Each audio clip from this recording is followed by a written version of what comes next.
When I was young, I spent a lot of time on stage, a lot of time, loving costumes, loving makeup, loving lighting. And so it's just part of me, and it comes out in my art without thinking about it or trying consciously. The eyes bring it to life, absolutely. I tend to start with the eyes.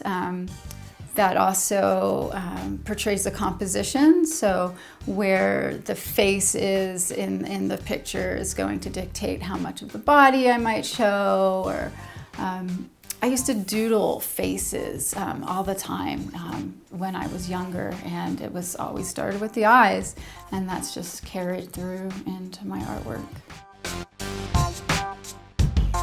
Finding something you enjoy, finding something that you can be absorbed in for an amount of time that brings you to the present moment. That generally isn't a very conscious thought. It's the flow of your subconscious with something that is in the present is so very healing. It's so good for us. And it doesn't have to be visual art. A lot of people find it in rock climbing is a good example. I used to be a fairly serious rock climber. And people know it when they feel it. It's you want to get back to it, and the fact that we don't tend to value that as a culture is too bad, because it tends to make people happier, healthier, and makes us feel more connected and less alone.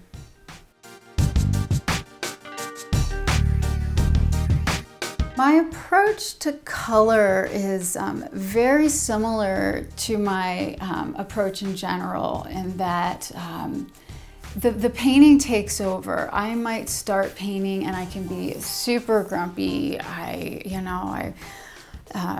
just got off of work and I'm tired and I have a headache and I have a million things to do, and I start painting, and you'd think I would come out with this really kind of gnarly dark painting, and it doesn't always happen because it changes me. That process of sitting down and getting into the paint and having music on and in a sort of peaceful, solitary situation. So how I describe it is it's all in there, that spectrum of emotion, from happiness to grief to depression to, excitement, inspiration. It's all always in there. And, I might have make a conscious choice to experiment with my palette. That, I've been using these, I have my go-to colors, and I might have been using those a lot, and I just got a new color at the art store, and I'll kind of stay on a stint of using a certain color palette that I might have just newly discovered. So that definitely happens too, but I tend not to go into any painting trying or wanting anything at all. It's being open to, that's the magic to me, is being open to what will emerge. A lot of artists struggle to find their voice, and I think that I definitely found that by not, originally, this was maybe the first year and a half of painting seriously, not using references, not, taking technical classes. It was just sitting down and playing with paint and being very open to what I wanted to express. And I think that really is how I found my voice.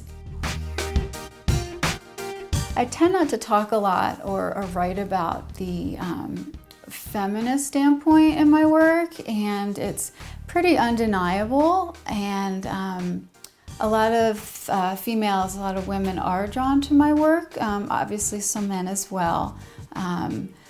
But for me, it is my filter coming through me, but I love that it does connect with women, and that especially in the current political climate, that